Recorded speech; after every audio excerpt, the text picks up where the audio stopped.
¿Cuál es la base correcta para liquidar las vacaciones de un trabajador que tiene un salario integral?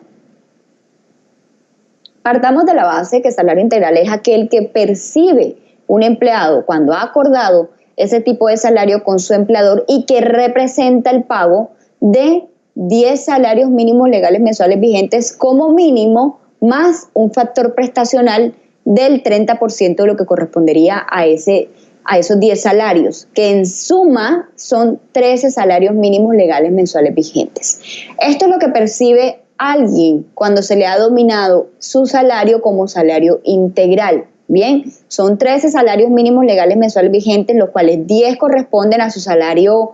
o remuneración mensual normal, más un 30% del factor prestacional que representa lo que sería el pago de primas, cesantías, intereses a las cesantías, es decir, prestaciones sociales. Pero de ese pago de 13 salarios mínimos legales mensuales vigentes no se discrimina o no está incluido el pago de las vacaciones. Esto hay que liquidarlo. La pregunta es, ¿sobre qué base lo liquido? Sobre los 10 salarios que representarían más o menos el 70%, no siempre, pero ya les voy a explicar por qué no siempre, el 70% de lo percibido o sobre el 30% que es el factor prestacional.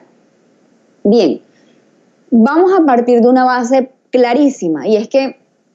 el artículo 127 del Código Sustantivo nos ha enseñado que es salario. Bien, y salario no es solamente la remuneración fija u ordinaria, sino todo lo que puede percibir el trabajador durante el mes, ya sea como horas extras, bonificaciones, comisiones, cualquier denominación que se le pueda dar, pero que lo reciba de forma habitual, es decir, mes a mes, eso es salario. Pero lo que corresponde al pago de prestaciones, es decir, cuando a mí me pagan primas, cuando a mí me pagan cesantías, cuando a mí me pagan la dotación, si es posible, no constituye salario. Luego yo esto no lo sumo como salario para determinar la base de lo que voy a liquidar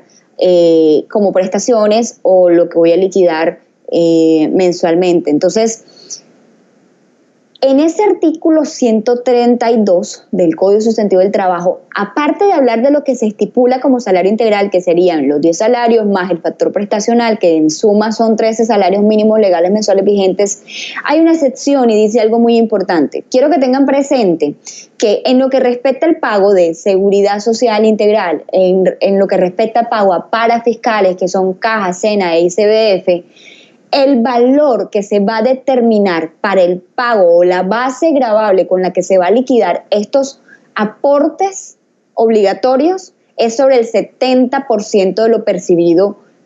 como salario en ese mes por el trabajador. Bien, entonces, el 30% pues se desestima porque entenderíamos que como hace parte del pago de prestaciones sociales no se incluye como salario, luego entonces no lo van a determinar así. El artículo 108 de la Ley 100 de 1993, el artículo 49 de la Ley 789 del 2002, lo que sería el acuerdo 1035 del 2015, esas tres normas hablan perfectamente de la base gravable para el pago de parafiscales. Me estarán pensando, pero estamos hablando de vacaciones, ¿por qué está yéndose hasta allá? Porque quiero que entiendan lo que significa la diferencia de ser un pago de la base gravable, de lo que correspondería por salario integral ante aportes y lo que a donde vamos a llegar para el pago de las vacaciones. La gente entendería o cualquier interpretación jurídica que se le pueda dar en estricto sentido sería que lo que se percibe como salario integral, que serían 13 salarios mínimos legales mensuales vigentes por ser pagos mensuales, eso es lo que se va a liquidar por el pago de las vacaciones. Se debería entender más bien que es sobre el 70% de lo que percibe esa persona como salario integral, porque ya entendimos cuál es la diferencia o cómo se parte el salario integral para determinar cuánto percibe este trabajador. Y no tendría sentido que lo que se suma al pago de factor prestacional se tenga en cuenta para el pago de vacaciones. Es decir, sería demasiado elevado el costo además y tendríamos que hacerlo además en todo tipo de pago remunerado, como lo serían, por ejemplo, el salario mínimo legal mensual vigente. Imaginen ustedes el ejemplo de alguien que gana un salario mínimo y lo que se le paga por primas más cesantías se suma a su salario para liquidar el pago de vacaciones. No tendría sentido y además sería muy elevado porque sería como una remuneración injustificada, es decir, como pagarle más sobre lo debido. Bien, entonces, hay una ley que sí ha generado confusión y es, me permito leérselas, es la ley 1174 de 1991. Ojo que esto salió antes de la ley 100 de 1993 y después de la ley 50 del 90, que es la que señaló el artículo 132. Esa ley habla acerca de la remuneración que se debe dar con respecto al aporte a seguridad social, a vacaciones, a indemnizaciones del artículo 64 del Código Sustantivo del Trabajo, y dice que se debe tomar en suma lo que corresponde por salario integral para pagar estos factores, que serían seguridad social, vacaciones y pues indemnizaciones. Pues bien, yo tengo por disentir esa parte porque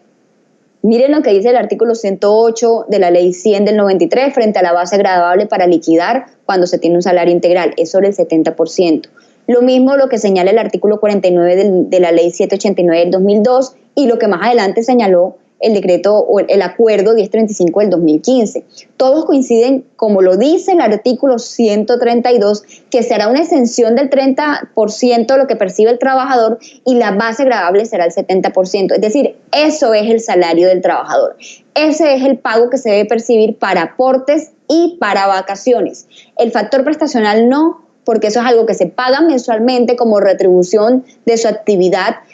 Y quiero específicamente darles una adenda a este tema, y es que salario integral no es el que se estipula sobre cualquier salario, es sobre el valor que ahí señala el artículo 132. Y obviamente no es para cualquier cargo, así que aquellos que tienen trabajos de dirección, confianza y manejo son los que sobre todo reciben este tipo de remuneración, y por esa investidura de su cargo, la responsabilidad que con ella conlleva, pues claramente la remuneración es igual al trabajo que ellos desempeñan. Entonces, finalmente, la base será sobre el 70% de lo que reciba el trabajador, aun cuando no corresponda al pago de 10 salarios mínimos, porque, por ejemplo, si los 13 salarios dan 8 millones de pesos y el 70% está, y 10 salarios mínimos dan 8 millones de pesos, más el factor prestacional que serían casi 2 millones de pesos. Partamos del hecho que son los 13 salarios lo que correspondería a 10 millones de pesos. Si el 70% está por debajo de lo que serían 10 salarios mínimos, es decir, si 10 salarios eran 8 millones de pesos, pero el 70 me da 7 millones, 6 millones, es decir, por debajo. Ojo que no les estoy hablando de cifras exactas, les estoy poniendo un ejemplo paralelo para que entendamos lo que es el soporte del pago de ese 70%, porque muchos creerían que, no, vamos a pagarle sobre 10 salarios mínimos legales mensuales vigentes el salario, y no, es sobre el 70% lo que corresponderían esos 13 salarios, y es allí donde vamos a entender que aunque pueda ser un poco inferior, pues miren que el mismo acuerdo 1035 del 2015, en lo que podría equipararse el pago de parafiscales y aportes a seguridad social, dice, aun cuando pueda dar menos de 10 salarios, esa es la base, es decir, el 70% es lo que se va a gravar para el pago de aportes a seguridad social y para fiscales, y finalmente para el pago de las vacaciones, como aquí lo estamos explicando.